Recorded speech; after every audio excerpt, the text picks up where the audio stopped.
Okay, welcome back. This is video number 4 in the motion path animation, and what I'm going to show you today is how to make our own sky dome. The AI physical sky here that I have currently in the scene, when I hit play, it works for a lot of things, especially if you have a camera scene that doesn't necessarily show this black horizon that you see back here in the background. And if I were to rotate my scene a little bit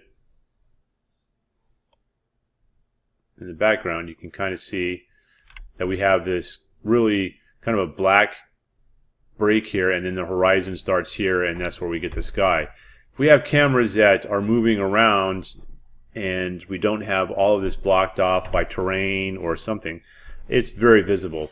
And that's something that I don't really want to have in my scene right now. So what I'm going to do is I'm going to go ahead and close that, and then I'm going to delete this, and we're going to make our own sky using some AI shaders. Now here is the hyper shader right here, but we can also go into Windows, and then if we go into right here into rendering editors, and down here you'll see the hyper shader. So just click the little quick button there, and once this opens, you can see that we have this sitting in here. I'm just going to go ahead and this is a texture that I'm going to use, but what I'm going to do is I'm just going to delete those right now. We'll come back to that. Alright, so right here under Create, what we want to do is we want to go down here to Arnold Light, and we want to select the AI Sky Dome Light, and we end up with this here. Okay, and now what we want to do is we want to attach our file to it that we're going to use. And if I come over here under the material viewer, then there's a property editor, and I click on the little flag there next to color. I select file, and I get this attached to it. And so now I'm going to select this part, file 451, if it wasn't on there already, and we can rename that physical sky or sky or something like that. I'm just going to call it sky, and I'm going to click on the folder, and I'm going to go look for the image that I've selected.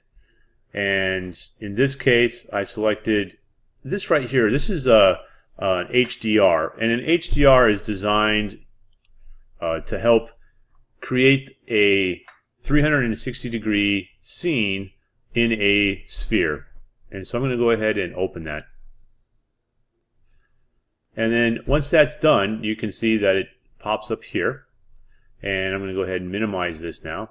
And in my scene, you can see that it has now been set up and provides a 360-degree view around my city, but it also gives a light feature to my object down here. So in a moment I'm going to go ahead and show you what it looks like when I render. You'll see that there's some reflected light, and it looks pretty good. But we're going to go ahead and first I'm going to tell you where you can find some of these HDRs or HDRIs. And one good place where they are free is this place right here, HDRI Haven. This is a person, Greg Zal, who does all this. He makes it free, and he does a Patreon page to help be able to fund this project so that he can continue doing it. And if you look through here, you'll see that there are a lot of skies and outdoor scenes, indoor scenes, studios that you can use, and these create, if nothing else for your project, they create a type of light environment that you can use to help better show off your models. You can also make a sky dome like I am doing right now.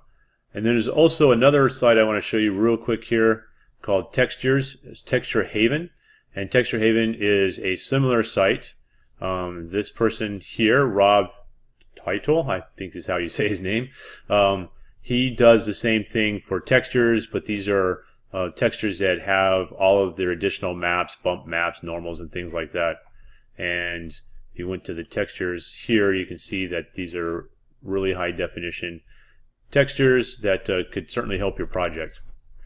Alright, so now that I've plugged those two sites and shown you where I got my HDRI, you see in the background back here, what you can do now is we can select it here in our viewport, and if I bring up the attribute editor right here, the Sky Dome is selected, so AI Sky Dome, and you can kind of see some of the details about it.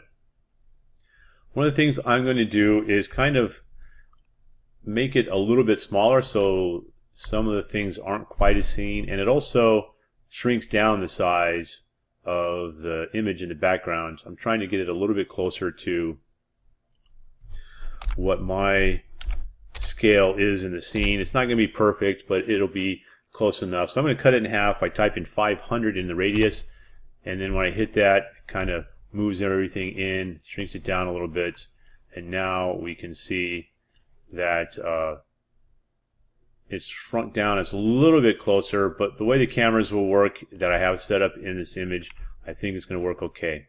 And the other thing I want to do is right here I have this huge kind of drop off, and it goes off into this water. And if I look on the other side up here, I have some buildings up along the top back here, and I kind of want to rotate the dome.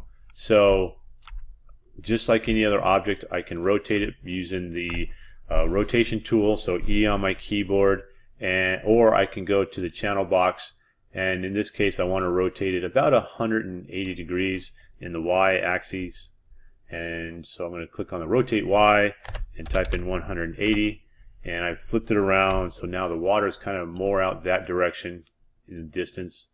And when I look out this way, I have the green pasture field kind of lining up with the field I have here, and the asphalt, and then off into the field.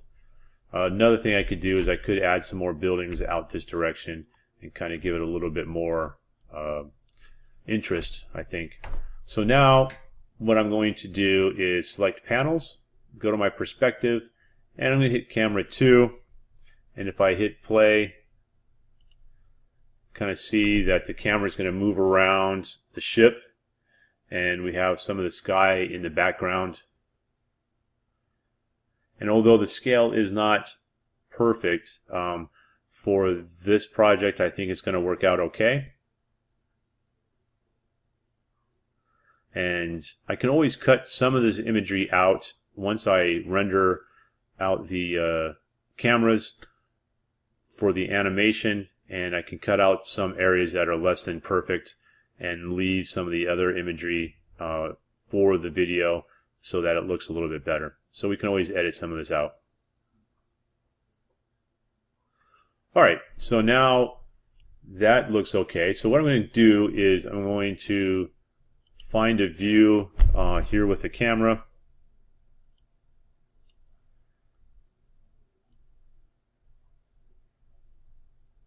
I really need to collapse some of that. So I'm going to switch camera group number 2, and I'm going to kind of rotate around until I find a view that kind of shows off what I want. Let's see what we have here.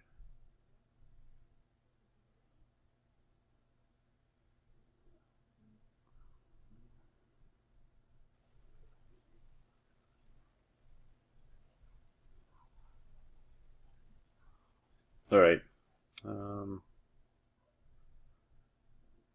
Maybe something like that. So now I'm going to go ahead and just do a quick render.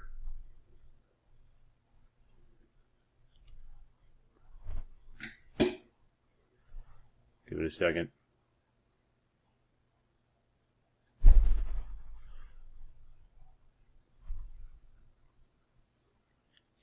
And as you can see, it's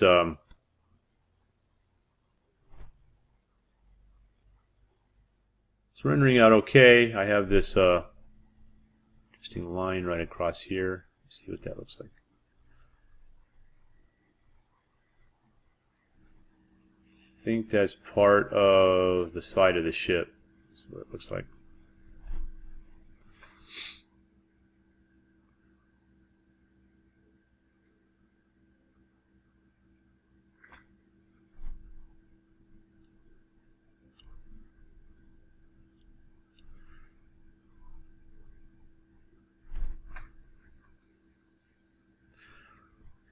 Okay, it's rendering out all right, and I'm going to pause for just a minute. I think this is going to take about a minute. I don't really have a lot of the high settings on my renderer right now, so let me just go ahead.